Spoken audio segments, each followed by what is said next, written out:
All because the nation was glued to the box watching the very biggest teleprograms ever.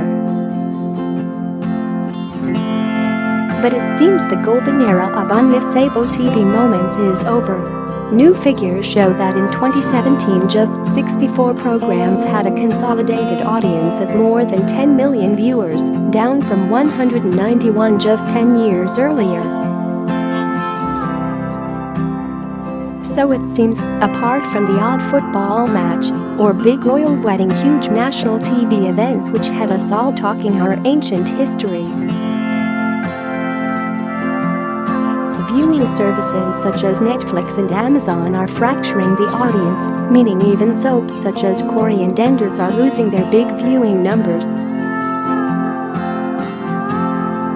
Does this mean that as a nation we're losing a bit of shared soul that we had back when? We nostalgically look back at some of the major telly moments which united the nation. EastEnders, BBC One, Christmas Day 1986, 15 million during the Christmas special. In true soap style, he'd heard her confess all to a barman on the Orient Express that she'd lied to her husband about being terminally ill and wanted his revenge served cold. Just after the turkey den's snarled words, "Happy Christmas" saying became the ultimate doof moment. Coronation Street, ITV, Christmas Day 1987, 26.65 meters. She had the screechiest singing voice in TV history, was a constant nag and rarely took out her rollers. But Britain loved Hilda Ogden and retuned in with teary eyes to see the classic Corrie character, played by Jean Alexander, leave the street.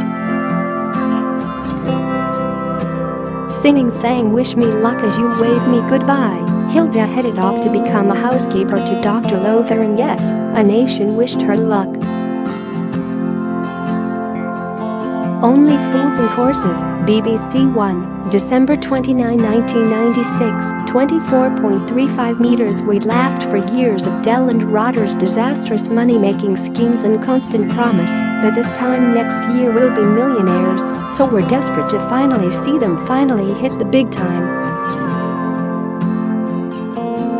The pair, played by David Jason and Nicholas Lyndhurst, stumbled upon an 18th century watch, and who can forget Rodney fainting during the auction when bidding hit six figures, or our favorite double act whooping in their car until their Robin Reliant shook. The Royal Variety Performance, ITV, November 14, 1965, 24. 2 meters. Looking at the lineup of superstars performing, it's easy to see why this Royal Variety beat all others. Take about Peter Cook, Dudley Moore, Spike Milligan, Peter Sellers, Ken Dodd, Shirley Bassey, Dusty Springfield, Tony Bennett, Jack Benny, and the Dave Clark Five. The next day's Mirror told how Pete and Doug had the Queen and Prince Philip laughing about getting her job. "I traced myself back," Cook told Moore. "We've all got a bit of noble blood in our veins. If 48,271,060 people died, I'd be queen."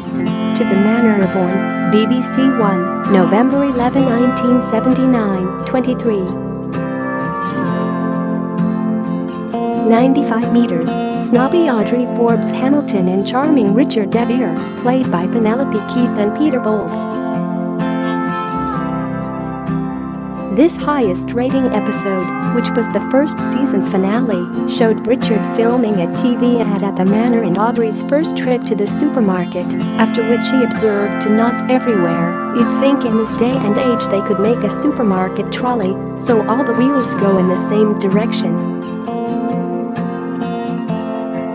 Miss World 1967, BBC One, November 19, 1967, 23.76 million at the time. Beauty contests parading women from 55 different countries in evening wear and swimwear were all the rage. This year Miss Peru, Madeleine Hartog-Bell won, while Great Britain's Jennifer Lynn Lewis came fourth. The BBC stopped broadcasting Miss World amidst a wave of feminist protests in 1989. Panorama, BBC One, November 20, 1995, 22.78 meters. Diana, Princess of Wales, told presenter Martin Bashir all about the breakdown of her marriage to Prince Charles. Until then, any claims of his affair with Camilla Parker Bowles had been sniffily denied, but now Diana herself revealed there were 3 of us in this marriage. In the bombshell interview, she also spoke about her bulimia and affair with James Hewitt. This Is Your Life, ITV, April 27, 1977, 22.22 meters. Lord Mountbatten, Prince Charles's favourite mentor, uncle of Prince Philip, and the last Viceroy of India, was the only royal ever to be handed the famous Big Red Book by presenter Eamonn Andrews. Special guests included Hollywood's Bob Hope and Danny Kaye. Dame Vera Lynn recorded a message from Sir Charlie Chaplin. Tragically, 2 years later, Lord Mountbatten was assassinated by the IRA. Dallas, BBC One, November 22, 1980, 21. 6 meters. He was the biggest fatty on TV, and UK audiences had to wait an agonizing 8 months to find out who shot J.R. Ewing, played by Larry Hagman. Spoiler alert. But in this episode, Kristen Shepherd, J.R.'s sister-in-law and jilted ex-lover, was unmasked as the trigger puller. In the US, a TV audience of 70 million, more than a quarter of the population, watched the episode a little less than 24 hours earlier after karate experts carried the precious cans of film to New York studios in briefcases chained to their wrists.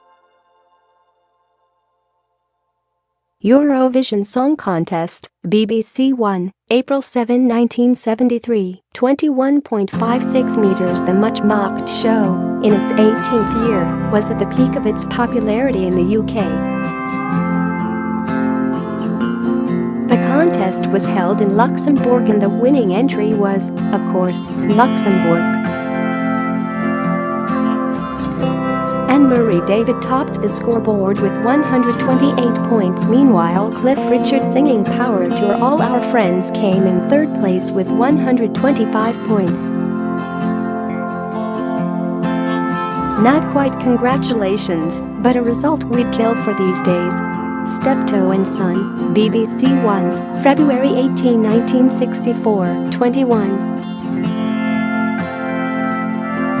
54 meters. In the highest rating episode of the classic warring father and son comedy, starring Harry H. Corbett and Wilfrid Brambell, Albert looks for a lodger and advertises the room in his Mews flat. That's too much for long-suffering son Harold to bear, so he moves out of the house in Oil Drum Lane. But the job doesn't work out, and the bickering pair are soon, reluctantly, reunited. Mike Yarwood Christmas, BBC One, Christmas Day 1977, 21.4 meters. And impressionist and one of the big comedy stars of the 1960s and 1970s. Most famously, he took off Prime Minister Harold Wilson. Featuring guests Paul McCartney's Wings, this show ends with Mike singing a song, which he introduces with his famous catchphrase "And This Is Me."